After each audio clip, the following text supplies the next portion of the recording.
Hey, what's up, guys? So, I wanted to talk a little bit here about alternate picking because it seems to be a topic, that everyone is concerned about, right? And rightfully so, because it's probably I would say, the most used technique. It's definitely the most versatile, I'd say, right? Because it can work in so many circumstances. So it's like, how do we actually get control over our alternate picking, right? And I think this is an interesting question because, there's not really like this one exercise, right? This will like solve your problems and this is how you master alternate picking. The thing is that anything that you're working on, right, you can take it and turn it into so many different types of exercises. And you could call this sequencing, right? So like if I were to, for example, take the first 6 notes of a minor scale or the Aeolian mode,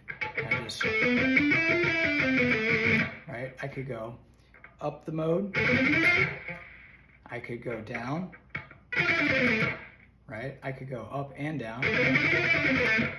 So any combination that you can think of is going to address different issues in your picking, and you might start discovering like, I'm not so good at that thing.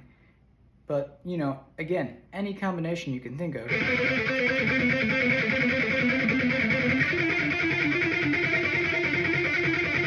Right? That's a combination. It's pedal point. You could do 3s. Or, right? You could do 4s.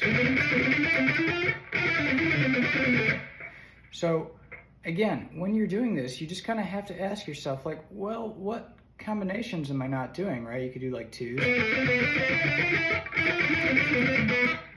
And again, every type of thing you think of, you're going to encounter different issues.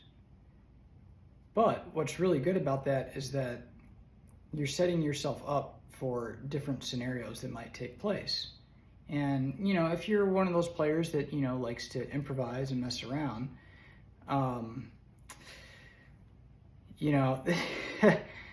you want to be able to do different things on the spot. You don't want to find yourself just falling back to the same concepts that you always use. So the more creative you can get with like a small fragment of something, the more you're going to start really figuring things out. Because what it comes down to with picking, it's mechanics.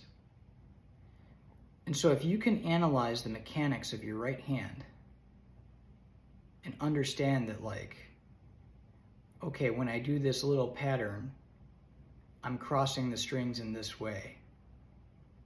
If you can start really focusing and paying attention to those things, you start to really understand your weak points and you're like, okay, I need to fix that.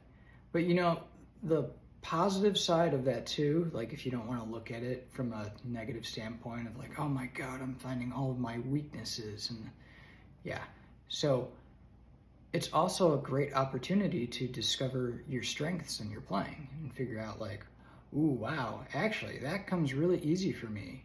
And guess what? Now you can exaggerate that, and that's what you can use to impress people, right? Because you have to find what your strengths are.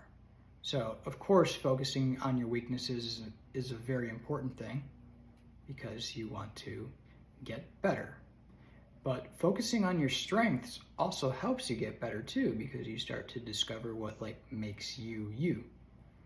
So, yeah, I know it's kind of like a 5-minute rant here, but I just wanted to shed some light on that because a lot of people ask me about that, a lot of my students. So yeah, hopefully this helps you. And if you're interested in lessons, I do offer them as well. So all you have to do is email me and I'll get back to you and all that.